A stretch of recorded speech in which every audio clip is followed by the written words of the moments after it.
Ako ang Alpha at ang Omega, ang simula at ang wakas. Ako ang simula. Ako ang wakas. Yes, sabi ng Panginoong makapangyarihan sa lahat. Simula. At ako ang Wakas.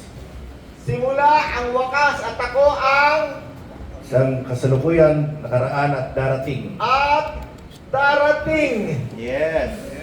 Yan ang pinakamahalaga, yung darating. Amen. No, yung simula, napag-usapan natin na yan sa Genesis, no? Genesis chapter 1, sa pasimula ay nilikha ng Diyos ang langit Yeah. Lupa. Yeah. at Lupa. lupa.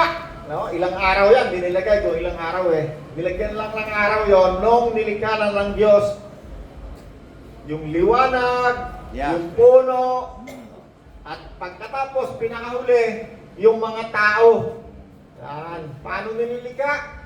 Sa Genesis, basahin natin, nagsasalita ang Diyos, Genesis chapter 1. Yeah. Magkaroon ng liwanag! Yeah. Nagsasalita lang, Nanay Pati, di ba? Sabi ng Panginoon, siya yung salita siya yung simula. Simula. Oh.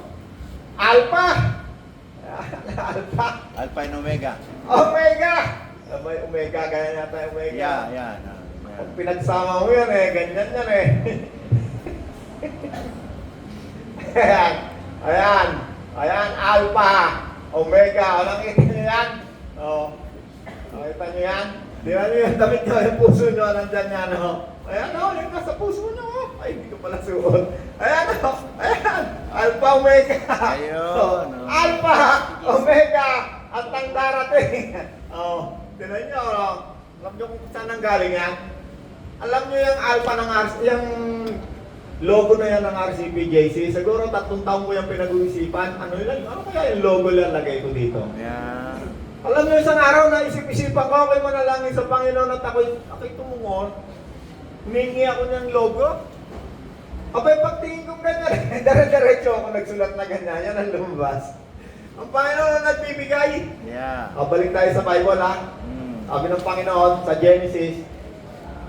Pakibasa mo nga kayo, Sosen. Genesis muna tayo. Kasi pupunta tayo dito sa darating Nang pasimula nilikha ng Diyos ang langit at lupa. At ang lupa ay walang hugis o anyo, dilim ang bumabalot sa kalaliman at kumikilos ang Espiritu ng Diyos. Okay, wait, Sosen, ha? Nang pasimula, nilikha ng Diyos ang langit. Langit muna unang nilikha ng Diyos, Yes. Nasa ba yung langit? Abay, pagkalaki-laki ng langit, pag nandito ka sa lupa, pagka tuminga lang ka, andun ang langit. Yeah. Sumunod niya nilikha, lupa. Tapos, Ang lupa ay wala pang hugis at anyo. Sinabi ng Diyos magkaroon ng liwanag. sinabi ng Diyos, sinasabi, nagsasalita lamang ang Diyos nagkaroon ng liwanag. Kaya sabi ni Jesus, ako yung simula No? Sinabi niya sa Revelation Yeah. Sinabi ng Diyos, nilikha ang ganyan lamang yan lumilikha. Sige pa, sabihin, tingnan na pa natin paano lumilikha. Sinabi ng Diyos magkaroon ng liwanag at nagkaroon nga. Alright. Nasiyahan ng Diyos ng hindi mamasdan. Alright. Pinagbukod niya ang liwanag at ang dilim. Okay. Ang liwanag ay tinawag niyang araw at ang dilim ay tinawag niyang gabi. Lumipas ang gabi at sumapit ang umaga, yun ang unang araw. Okay. Sinabi ng Diyos magkaroon Sinabi ng Diyos ulit. Okay, pangalawa, may liligay na naman ng Diyos. magkaroon ng kalawakan. Magkaroon ng kalamangan. Okay, pag binasa mo pa yan, Kuya Sosen, mahaba yan. Yeah. Every time lilikha ang Diyos, nagsasalita lang siya. Sinabi ng Diyos, nagsasalita lang. Oh. Lumilikha, hindi kailangan ng factory. Tapos sinabi Hindi ng Diyos kailangan ng magkaroon worker, ng hindi lupa. kailangan ni Bebet para pumunta, tulungan ng Diyos para gumawa ng puno, ng kung ano-ano. Yan yun. Yeah. Sinabi ng Diyos. Okay, tingnan natin sino yung nagsasalita na yan. Yeah. John chapter 1. Okay, kaya nga sinabi at ang salita ay nagkatawang tao. Yes. Okay, tingnan natin. John chapter 1. Kay Jose. John chapter Sabi ni Jesus, ako yung simula. Ako yung wakas. Ako yung darating. At ang topic natin ngayong umaga, yung darating, siya yung makiat na siya sa langit At siya'y muling magbabalik. No, hindi masyadong mahalaga para sa akin yung tayo alalahanin natin yung si Jesus ay pinanganak, birthday ni Jesus, pag-alis ni Jesus. Ang pinakamahalaga ngayon, hinihintay ng lahat ng Kristiyano. Kaya nga to si Bishop, ayaw pang umalis ng daigdig kasi inaantay niya yung pagdating ni Kristo Si Nanay Patsy, kaya yan hindi pa umalis ng daigdig. Ito yung inaantay niyan. At ako, ayaw ko parang umalis ng daigdig kasi may hinihintay din ako kami ni Kuya Sosing. Ano yun? Yung pagdating ni Kristo muli. Second coming tawag doon. Okay, dito muna tayo para ilatag muna natin uli ng konti yung pundasyon natin pinag-uusapan. Si Jesus ang simula, Yeah. si Jesus ang wakas, Darating. at si Jesus din ang darating. Okay, pag binasa mo yung Bible natin na yan, kakapal-kapal ng Bible natin, no? Matatagpuan mo dyan, walang iba kundi si Jesus. Yes. That's right. Wala nang iba. Kung ikaw ay magbabasa na ikaw ay hindi sugo ng ng religion mo, ng Pharisee, Sadducee, ha? Pag ikaw ay nagbasa ka ng Bible mo na walang nagtuturo sa iyo, yung Diyos ang nagtuturo, matatagpuan mo dyan si Jesus. Yeah. Wala nang iba. Okay, Kuya Soseng, sana tayo. Sa John 1. John chapter 1, okay, Genesis, lumilikha, salita lang. John chapter 1. Nang pasimula ay naroon ang salita ay kasama ng Diyos. Alright, hold, Kuya Soseng, hold. Himay-himayin natin konti, ha. Sabi sa John chapter 1, nang pasimula, Genesis ang tinutukoy dyan. Naroon na. Naroon ang Diyos. Kasi sa Genesis, sinabi rito Sinabi nung Genesis chapter 1 ano sabi ni Kuya Soseng sa Genesis chapter 1? Pasimula nilikha. Sa pasimula, Nilikha ng Diyos. nilikha ng Diyos ang langit at lupa. O, tinan mo, yan ang isang lang yan. Isang topic lang yung pinag-uusapan dyan. Nung pasimula, ang tinutukoy dyan sa John chapter 1, nung naglilikha ang Diyos. Tuloy mo pa kayo, Soseng. At 3, nilikha ang lahat ng bagay sa pamamagitan niya. Nilikha ang lahat ng bagay sa pamamagitan niya. Okay, meron na yung niya.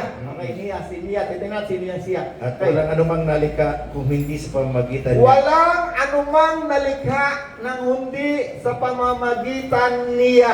Yeah. Okay, yan na. Tinutukoy na sino yung lumilikha sa pasimula sa Genesis. Tuloy mo pa kayo. Mula sa kanya ang buhay, at ang buhay ay siyang ilaw ng sangkatauhan.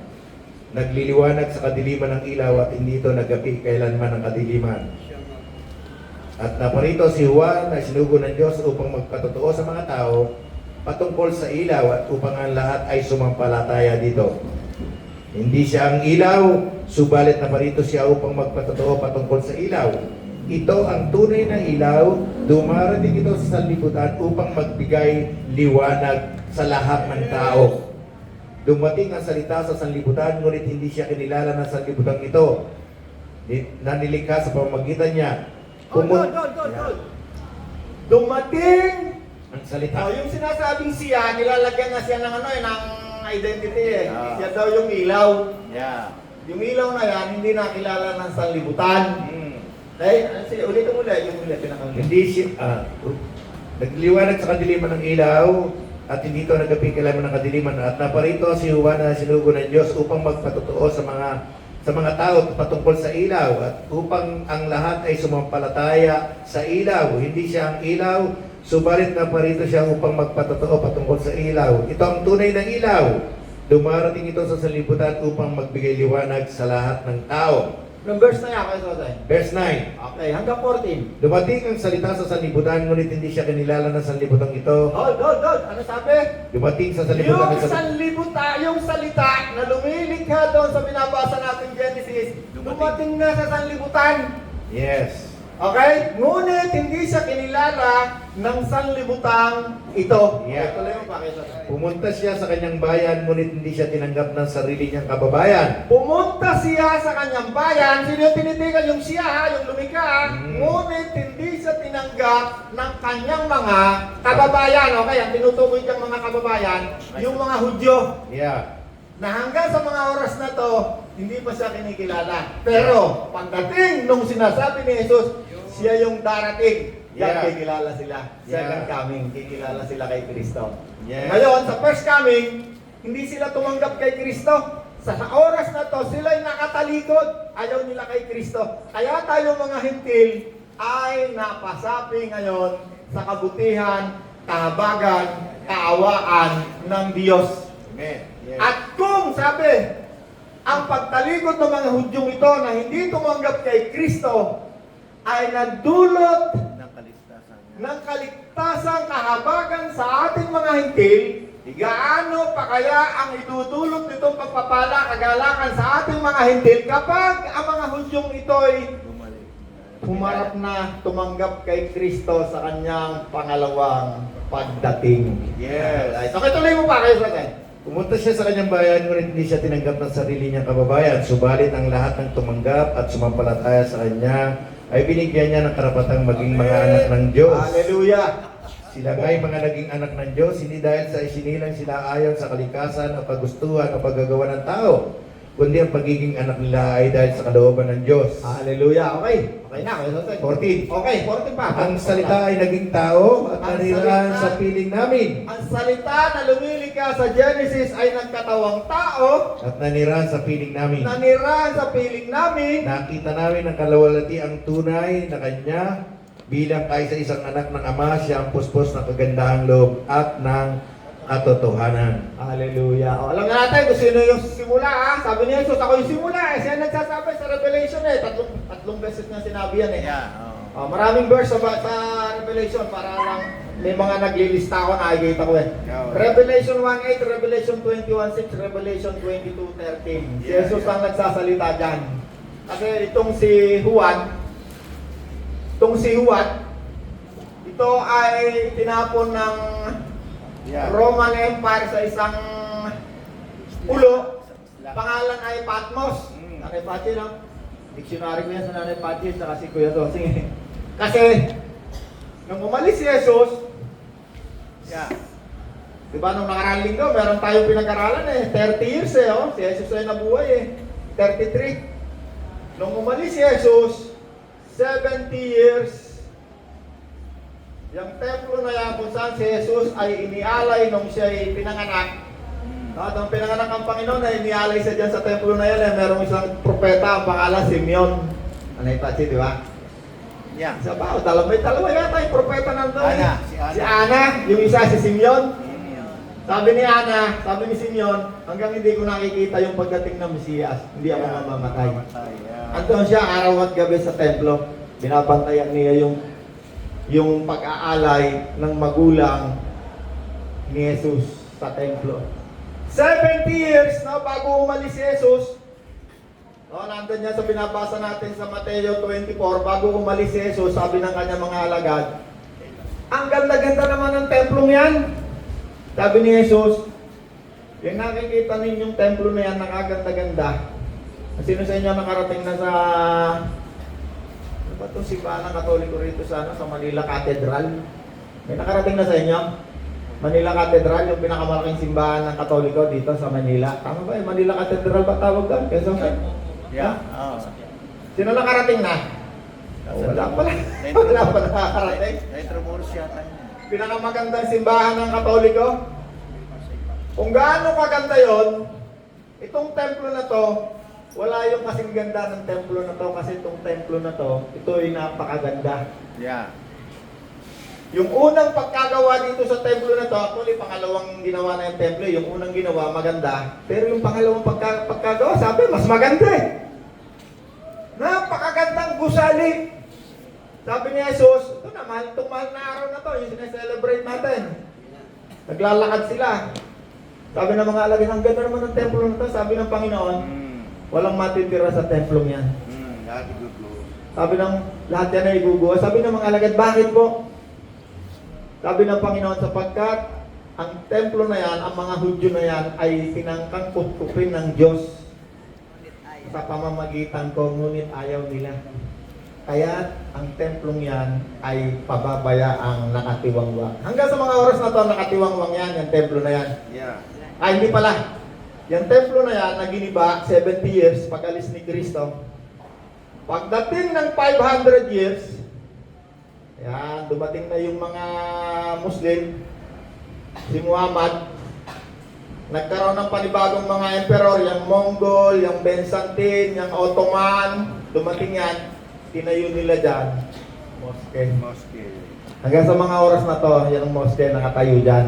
Ang tawag, Golden Mosque. Okay? So, balik tayo rito, sabi ni Jesus, ako yung simula, ako yung lumika sa Genesis, ako yung wakas. Ibig sabihin, kung meron kayong nalalamang panahon, kung ano man ang panahon ng kaya nyong isipin na darating pa, sabi ni Jesus, ako yun. Yeah. Ako yung darating. Okay, tungkol sa panahon na darating, malita, medyo magulo na yung aking pisara eh. Yes. Okay. Ang Panginoon, umalis na ang Panginoon. Umalis na. Ayan. 33 years. 70, giniba. Okay.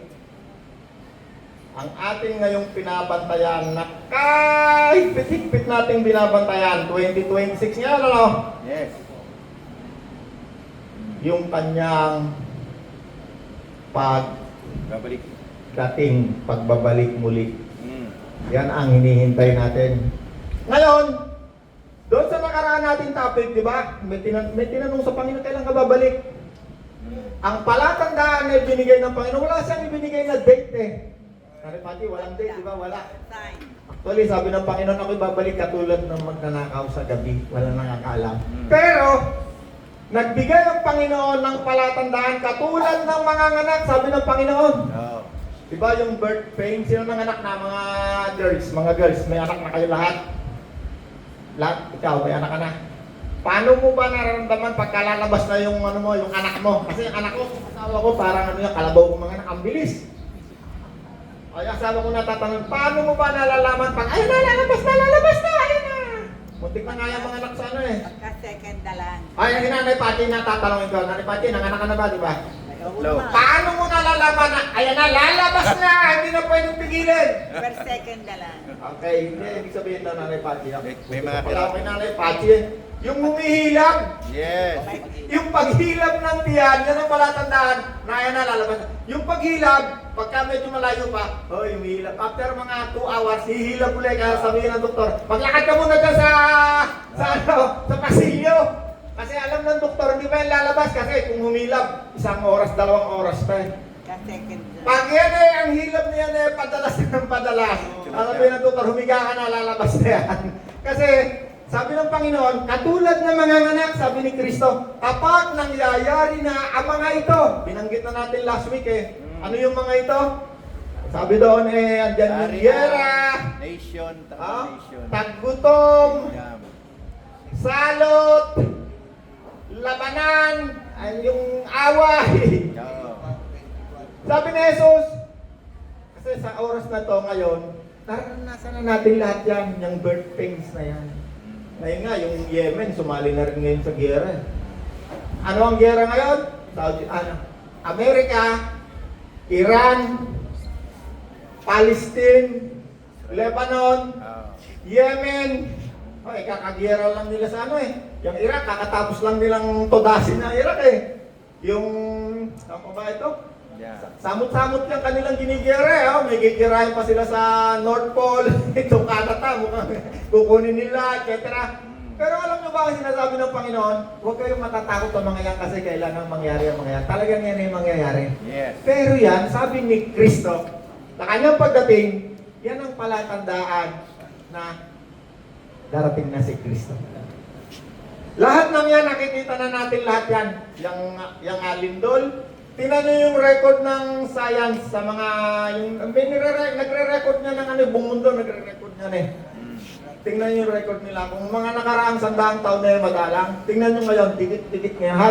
Halos, oras-oras yata, may lindol na nangyayari sa buong mundo. Yeah. Dito nga lang sa atin sa Bulkan Taal eh, halos, Limit. Oh. ang mga bulkan nagpuputukan. Nagpuputukan. Okay. Yeah. Alam na natin ha. Sabi ng Panginoon, ako, at simula, Genesis, Yeah. ako, Pangwaas. okay, unang pagdating ni Kristo, pero hindi siya nakilala, kaya sabi doon sa John 1. John 1 chapter 14, subalit ang lahat ng tumanggap at sumampalataya kay Kristo na siyang lumikha, Pinagkalooban ng karapatan. ay pinagkalooban ng karapatan na maging anak ng Diyos at sila nga ay naging mga anak ng Diyos. Sino tumanggap kay Kristo, sumampalataya, nagsisi? Yes. Ay, tayo ngayon, anak ng Diyos. Amen. Sino anak ng Diyos? Taas ang kamay! Yes. Tumanggap. Alam nyo, marami nagsasabi sa akin eh. Pag ako'y nakikita, hoy, pahipo naman, talaga ikaw na lang yata anak ng Diyos. No, minsan nga nakikita ko nito si Sosing eh. Minsan nga hindi ko nga kilala eh. Bigla akong pupuntahan eh. Sino ba itong taong ito? Mga mayayamang tao, mga kilalang tao. Hoy, Roland, pahipo nga. Yung isa nga yung isa pinakamayaman dito sa Rosario dati. Kaya lang namatay na eh. Kita niyo yung maraming bus dyan, yung si Bangos. 100 yata yung yung bus eh. Tuwing na ako makikita noon, Roland, pahipo nga sa puwit mo. Anak ka ng Diyos yata. Ikaw yata talaga anak ng Diyos. Roland, bayad ba sa atin yan? Hindi, wag napatay na eh. Sandera po, sandera. Ano na wag mo nang pagitin yun. Ah, Okay. Ang sino mang sumampalataya tumanggap kay Kristo, taas ang kamay. yes. Nagsisi. Anak tayo ng Diyos. Amen. Ay ngayon nga, baka aabot daw ang gasolina sa 200, 250. Ang masama pa nun, baka walang mabili. Yeah. Kasi ang Pilipinas, tayo pala, 97% ng ating mga, yung kinakargan natin sa motor nyo, sa truck, gasolina, diesel. Doon pala nang gagaling yan, doon sa nanggigera ngayon. Ah, ganyan. Eh mukhang manggigera na rin yung Yemen, yung Red Sea, yung kabilang highway ng mukhang sasara na rin. Kaya pala tayo gumawa ng yung kita ni RCPJC, yung naglalagay tayo. Na, madam na, darling na, siguro magkakaroon ulit ng tagbuto mo na, mamimigay ulit tayo bigas na. Ay, di tayo natutuwa dyan ha, pero ang sinasabi ko, katulad ng pangako ng Diyos, sabi niya, ang lahat ng natatakot sa akin, Hindi ko kulangin. Sana hindi ko kulangin na mabubuting bagay habang ikaw ay nabubuhay. Amen. Amen! Kaya pag wala na tayong trabaho, huwag kayong mag-alala, marami tayo stock na bigas. Kung mamimigay ulit tayo ng bigas. Ay matuwa. At tayo'y masayang mamigay sa nangangailangan. Pero huwag kayong matakot, sabi ni Kristo. Yes.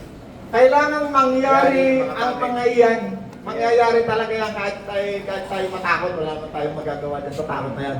At sabi ni Kristo, huwag tayong matakot kasi talagang mangyayari yan. Yeah. Matakot ka kapag sa pagdating ni Kristo, sa kanyang muling pagbabalik, matakot ka kapag ikaw ay wala. Diyan ka matakot. Bakit? Kasi, basahin na natin. Ito, pupunta tayo ngayon dyan. 2026, ang iniintay natin ay ang kanyang pagdating. No? Yung pagdating na yan, 2026, malapit na sapagkat ang palatandaan sa kanyang pagdating ay nangyayari ng lahat. Isang kisap na mata lang, pwede na siyang dumating. Yes. Kaya kung tatawagin natin ang kamadrona, kunwari kamadrona si Nanay Pati, si Jesus, darating na, kunwari sinabi ni Jesus, ang kanyang pagdating ay katulad ng isang mga anak. Kapag nangyayari na ang mga ito, no, kunwari si Nanay Pati ang kamadrona, ako yung mga anak, Nanay Pati, lumindin na naman, may gira na naman, meron na naman, takutong na naman. Sasabihin ng kamadrona, bumuka ka na kasi lalabas na si Kristo. Pero si Kristo hindi ipapanganak, yung may halimbawa lang. Si Kristo ay muling babalik ng katulad ng mga pinag-aralan natin noong nakaraang linggo. Paano siya babalik? Sabi ng Panginoon, sino ba nagsabi nito? Pastor Jose, ikaw ang pumasa eh. Oh. Huwag kayong matakot, huwag kayong mangamba.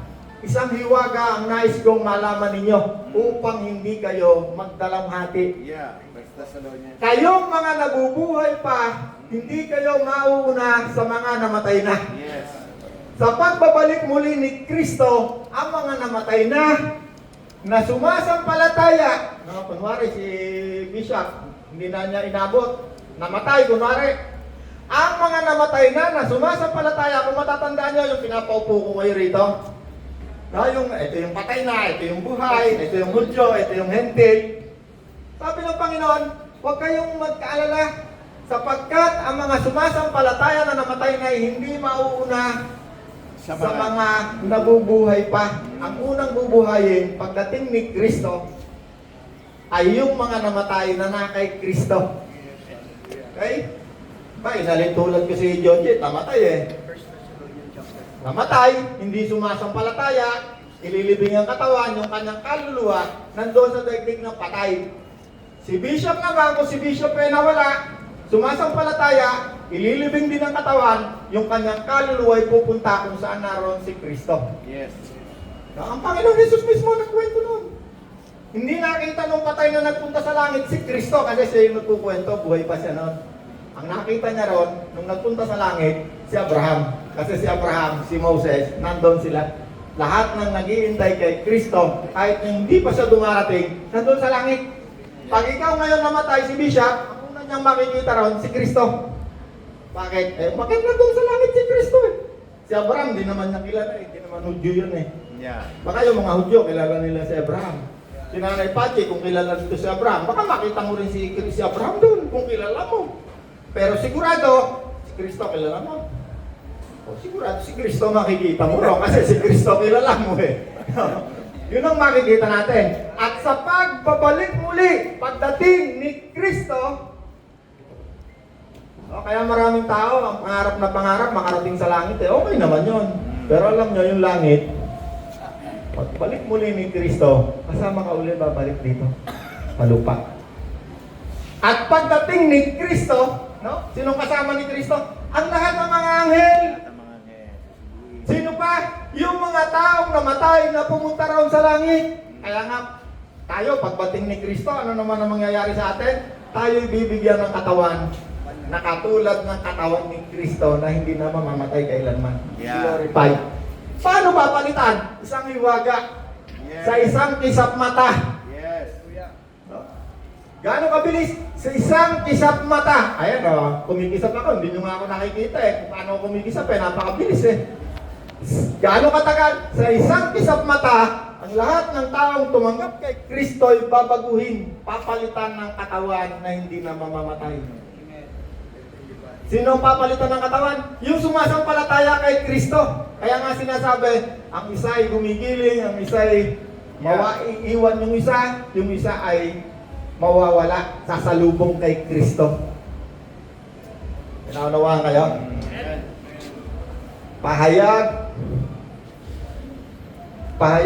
Pahayag, Revelation 19. Yan, ito na tayo. Dumating na si Kristo ha. Pero ang pinakamahalaga yung kanyang pagdating eh. Bago dumating, ayan na, nangyayari niya yung bago dumating. Maaaring, sabi nga ni Bishop eh, palagay ko, itong lifetime niya eh, aabot. Ako palagay ko rin, aabutin ko eh. Bakit? Kasi yung paghilap ng tiyan, napakatuloy na eh. Nararamdaman na lahat ng senyales. Palatandaan. Okay, dumating si Kristo. Pag dumating si Kristo, meron niyang 7 taon. No? Bago sumabak dito sa lupa, yung paa ni Kristo, bago dumating dito, meron niyang 7 taon. Ang tawag, may tinatawag dyan sa mga eskwela ng mga born again eh. Ano ba tawag dyan? Yung 7 taon na yan. Celebration, kasalan. Ano tawag dyan? Rewarding. Pagbibigay ng reward. 7 years. Sa Bible yan, hindi ko invento yan ha. Hindi ko na lang kinuha yung mga verse kasi napakahaba na. Bago dumating si Kristo, yung mga mawawala, no, may tawag sila dyan, yung rapture. Rapture pa tawag nila dyan, Bishop, no? Kunwari tayo, marami tayo rito. Yung mga sumasampalataya kay Kristo na naghihintay ay sasalubong. Kaya ang Panginoon nagbigay siya dyan ng talinghaga eh. May mga hindi sasalubong kasi hindi sila nakasuot ng damit pangkasalan. Marumi. Marumi ang damit. Kung si Nanay Pachi, marumi ang damit. O si Nanay Pachi nakapangkasal eh. Hindi allowed. Kaya sabi daw sa mga maraming kasulatan na sinulat ng mga propeta at ng mga apostol, mapalad ang mga inimbitahan sa kasalan. Pero hindi ibig sabihin na kayo hindi inimbitahan sa kasalan, hindi ibig sabihin hindi na kayo makakasama sa pagbaba dito ni Kristo. Hindi ganun ibig sabihin. Sige, baka natin ang Kuya Soseng. Revelation chapter 19. Papasok na tayo dyan sa pagdating ni Kristo hanggang doon sa susunod na taon na 1,000 years ng pamamahala ni Kristo. Kuya Soseng, bilisan mo lang. Verse 1. Revelation chapter 19 verse 1. Pagkatapos ito, narinig ko na ang tila sama-samang tinig ng napakaraming tao sa langit na umaawit ng ganito. Purihin ang Panginoon, ang kaligtasan, ang karangalan at kapangyarihan ay tanging sa Diyos lamang. Matuwid at tama ang kanyang hatol. Hinatulan niya ang reyna ng kahalayan na nagpapasama sa mga tao sa lupa sa pamamagitan ng kanyang kahalayan. Parurusahan siya ng Diyos dahil sa pagpatay niya sa mga lingkod ng Panginoon. Muli silang umawit puri ng Panginoon, walang tigil na tataas ang usok na mula sa nasusunog na lungsod. Ang 24 na pinuno at ang 4 na nilalang na buhay ay nagpatira pa at sumamba sa Diyos na nakaupo sa trono. Sabi nila, Amen, puri ng Panginoon. Hallelujah. Alright. Okay. Mm. So, nga, yung muna yung hawa na yan. Nasa langit pa yan. Nasa langit pa yan. Okay, bababa na ang Panginoon. Sige, sundan mo pa. May nagsalita mula sa trono, purihin Ano ninyo. verse na yan? Verse 5. 5. May nagsalita mula sa trono, purihin ninyo ang ating Diyos, kayong lahat ng mga lingkod niya, dakila o hamakmang, kayong may banal na takot sa Kanya. Pagkatapos ay narinig ko ang parang sama-samang tinig ng napakaraming tao, Parang ugong. parang ugong na malaking talon at nagundong ng mga kulog.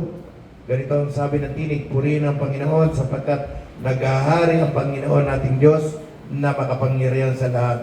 Magalak tayo at magsaya, luwalhati natin siya sapagkat nalalapit na ang kasal ng kordero. Ang kasal ng kordero. Okay, Nakahanda. wait. So, ano, yung tinatawag na kasal ng kordero, yan yung tinatawag ko na pagsalubong. Mawawala, na sasalubong. Kasal, may kakasal. Sino ikakasal? Yung ating katipan. Kaya sinasabi, ang ating New Testament, bagong tipan.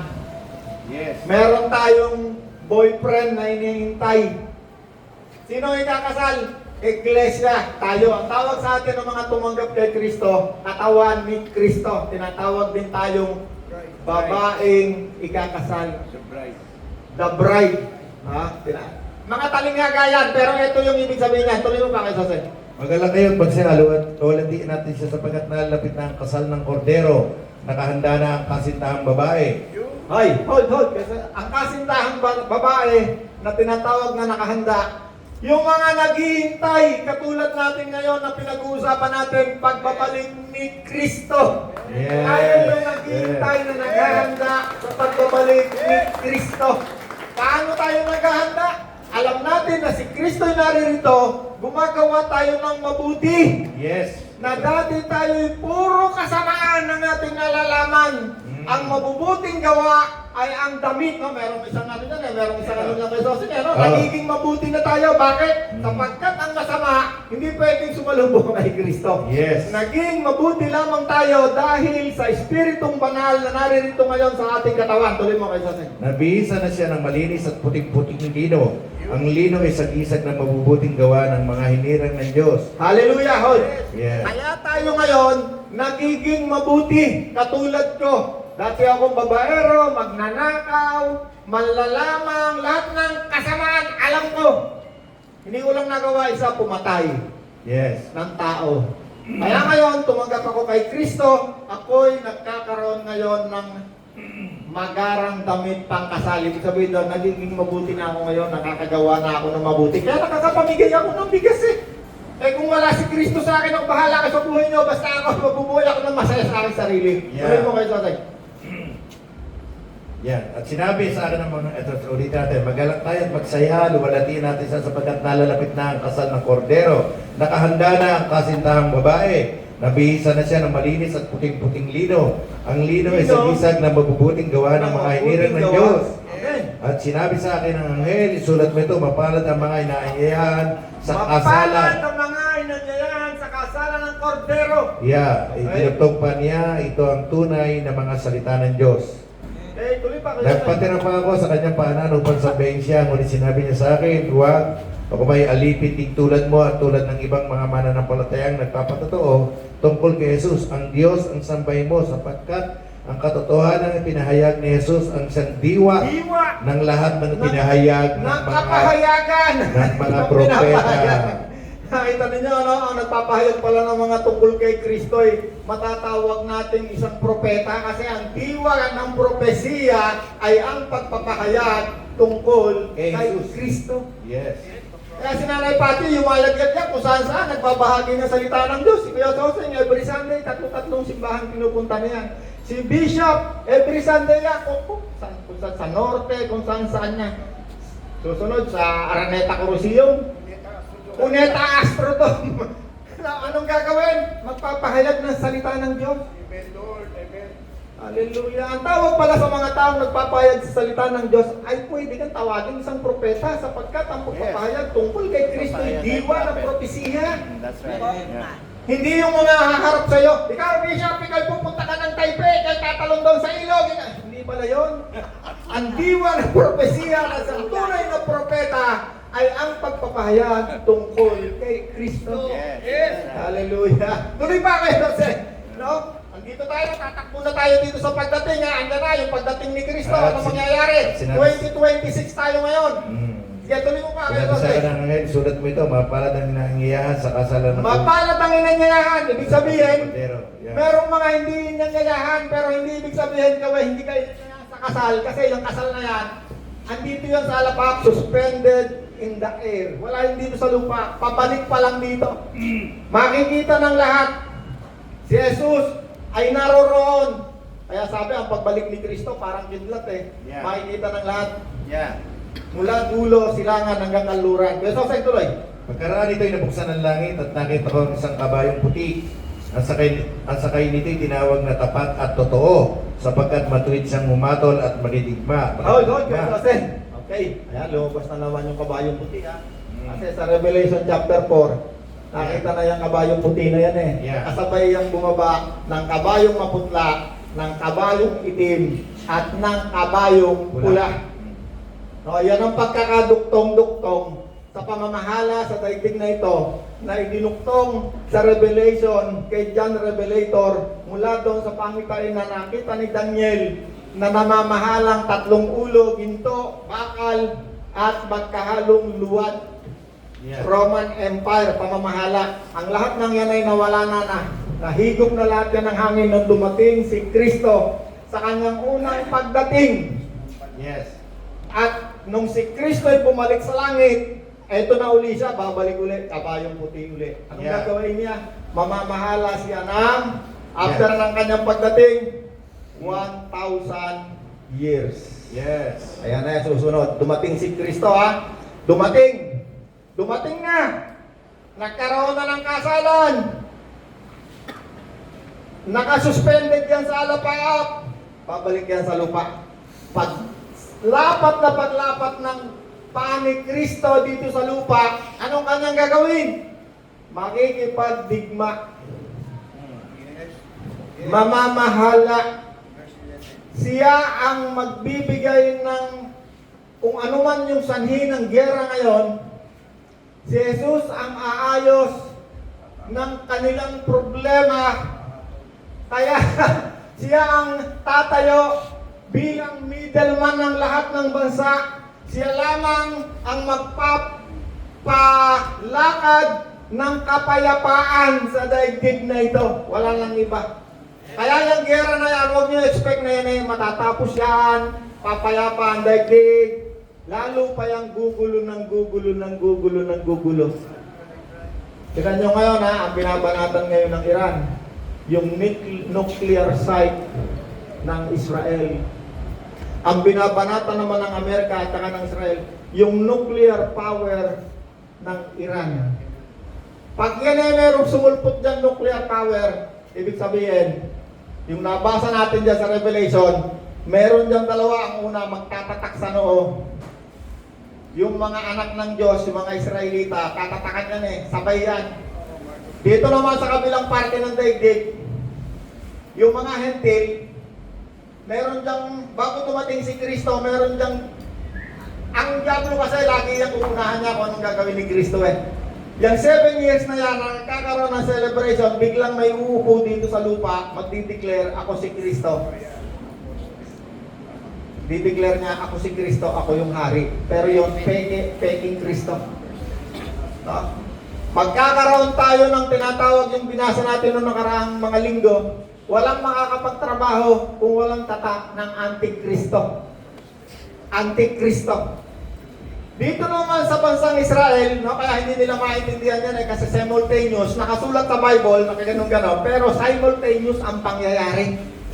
May nangyayari sa langit, kasalan, dito sa lupa, doon sa Israel, kasi hindi makakasama yung karamihan ng Israelita eh. Sabi dyan sa Revelation, mapapadadaanan natin eh. Huwag mo munang hipan ang trompeta. Bago tayo dumating dyan sa 19, mababasa mo dyan yung 14, 12, 13, 14, 15, 16, 17, 18, bumubuhos yung lahat ng galit, puot ng Diyos. Bakit? Bakit ibubuhos ang galit, puot ng Diyos sa daigdig habang itong mga sumasampalataya ay sumalubong? Sapagkat ang daigdig na ito ay sobra na ang kasamaan. At hinipa ng anghel ang kanyang trompeta at umulan ng 50 kilos na yelo sa daigdig. At namatay yung one-third ng mga tao sa daigdig. One-third ng mga tao. At hinipa ng anghel ang yan yung mga nakasulat na walang makabasa, anong mangyayari? Ang nakabasa lamang, ang nagbukas lamang ng kasulatan na yan, na walang makapagbukas, si Jesus mismo. At yan ay ibinigay ng Panginoon nung itong si John the Revelator ay itinapon sa isla ng Patmos. Matapos na siya ay sintensya ng Roman Empire, siya ay pinirito, nilagay siya sa kumukulong mantika. According sa history, kasi diniliwanag ko lang, baka sabihin niyo nasa Bible, hindi niyo yung makita sa Bible. Sinintensyan siya ng Roman Empire. Pinirito sa meron akong kawali rong kalaki-laki, bumili ako ng malaki, darling na. Sabi ni Ebro, tatay, ano mo ba kaya ang kalaki-laking kawali na yan? Sabi ko, tinitingnan ko lang kung si John the Baptist ay kakasya rito pinirito, hindi mamatay. Yeah. Kaya ang ginawa sa kanya, in-exile. Doon nag-umpisa yung salitang exile. Pag yung mga political prisoner, ayaw nila patay, in-exile. Tingin nila ako in-exile. Hintay kayo, ako, Diyan ibinigay kay John Revelator, kaya meron tayong aklat na Revelation sa Bagong Tipan. Pinahayag kay John Revelator anong mangyayari sa hinaharap. Kasi ang Panginoon, kapag dumating ang Espiritu Santo, meron dalawang mangyayari. Tuturo niya sa atin anong mangyayari sa hinaharap. Kaya itong pinag-uusapan natin na to, hindi lamang yung nakaraan, siya yung simula, siya yung lumika, hindi lamang yung siya yung darating, meron pang susunod. Yung mangyayari sa hinaharap, ipinapaalam sa atin ng Diyos. Yes. Bakit? Para tayo'y lalong maging excited. Maging excited tayo lahat. Yes. Alam niyo yung nakakaintindi nitong ating pinag-uusapan, wala niyang pinakakaintay-intay, kundi yung pagdating ni Kristo. Ang buong Kristyanuhan sa buong daigdig, yan ang iniintay natin yan. Kaya ang pinag-uusapan natin, para kayo man, na isang mananampalataya rin na katulad ko, ay maging excited sa pagdating ng inyong mapapangasawa.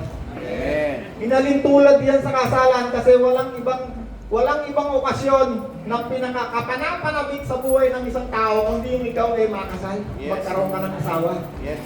Walang kapanapanabik na okasyon, selebrasyon sa buhay ng isang tao kundi yung ikaw ay meron ng asawang mapapangasawa, makakasama habang ikaw ay nabubuhay.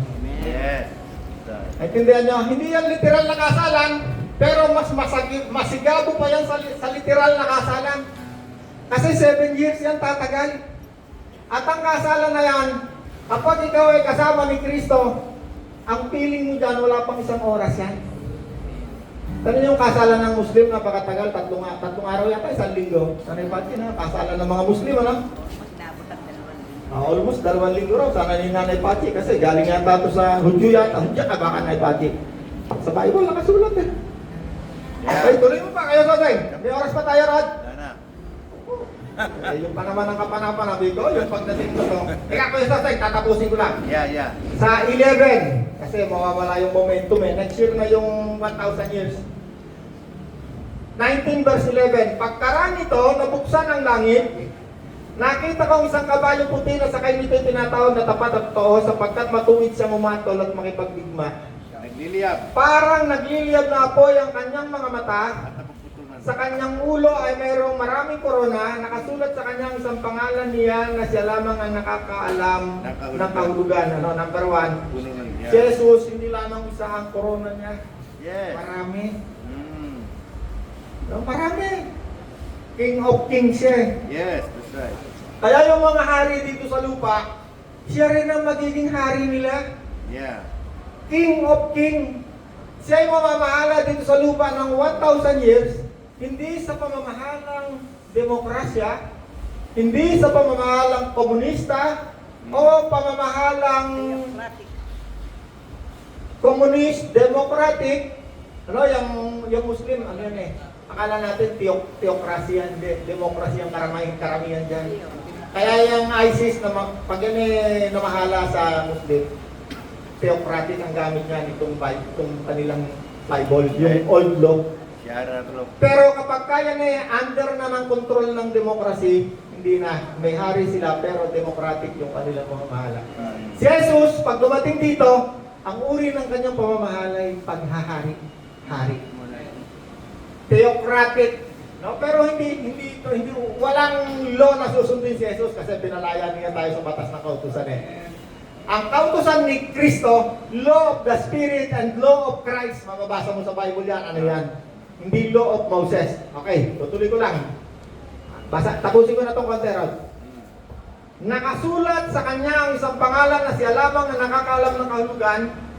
Basang-basa sa dugo ang kanyang kasuotan at ang tawag sa kanya ay Salita ng Diyos. Salita ng Diyos. Kung ano yung Genesis na siya ay salita lamang ay lumikha siya, ang salita ay nagkatawang tao. Pagdating ni Kristo, siya ay mamamahala, ang tawag pa rin sa kanya ay siya yung salita ng Diyos. Yes. Word of God. Yeah. Amen? Sumusunod sa kanya ang mga hukbo ng langit na nakadamit ng malinis at puting-puting damit, nakasakay rin sa mga kabayong puti, may matalim na tabak na lumalabas sa kanyang bibig, Upang gamitin. nagagamitin niyang panlupig sa mga bansa. Amen. Ay, hold Hold kayo kasi maraming tao dyan hindi yan naintindihan. May matalim na tabak na lumalabas sa kanyang bibig, nagagamitin niyang panlupig sa mga bansa. Makita na niyo ngayon ang ginagawa ng Israel, by force nilulupig nila yung mga kalaban nila. Patakan nila ng bomba yung... Itong nakaraan lang gera nila sa Palestine, according sa record, 75,000 na tao ang pinatay nila. By force, sila ay pumapatay. Alam niyo, Panginoon, pagdating dito, sa pamamagitan lamang ng salita na maririnig ng lahat ng tao sa kanyang bibig, lahat ng tao mag-a-agree. Bakit? Yung salita ng Panginoon ay punong-puno ng karunungan. Walang makakatanggi. Walang makaka-against sa Kanya.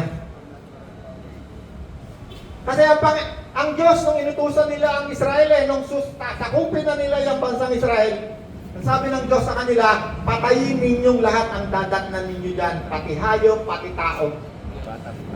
Pero ngayon, every time na ang mga Israelita ay gigibayin yung templo at papapabalikin ng Diyos, hindi na siya nagpapapatay.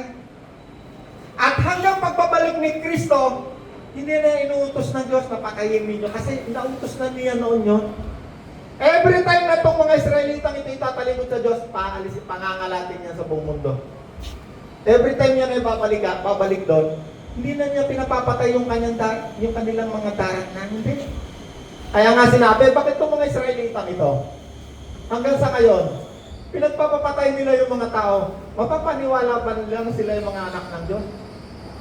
Sino nag-utos sa kanila para patayin nila itong mga tao nito? Mga bansang hindi kumikilala sa Diyos. Yung Prime Minister ng Israel, hindi naniniwala kay Kristo yan, si Netanyahu. Hindi naniniwala kay Kristo yan. Pagpabalik ni Kristo, hindi yan naniniwala dyan. Okay, tuloy pa natin, konti lang ha. Sa pagpabalik ni Kristo, gagamitin niya ang kanyang mga... Ay, saan ba ako? May matalim na tabak na lalabas sa kanyang bibig, gagamitin niyang panlupig sa mga bansa.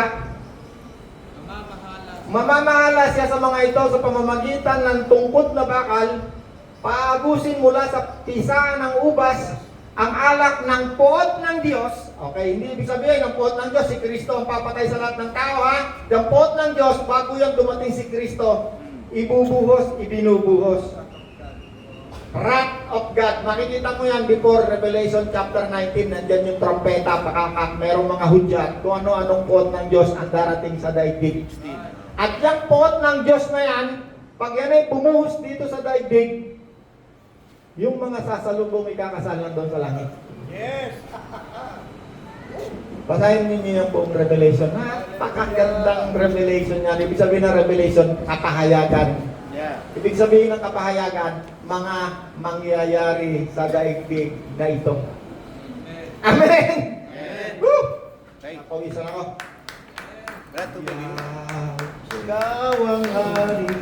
Ikaw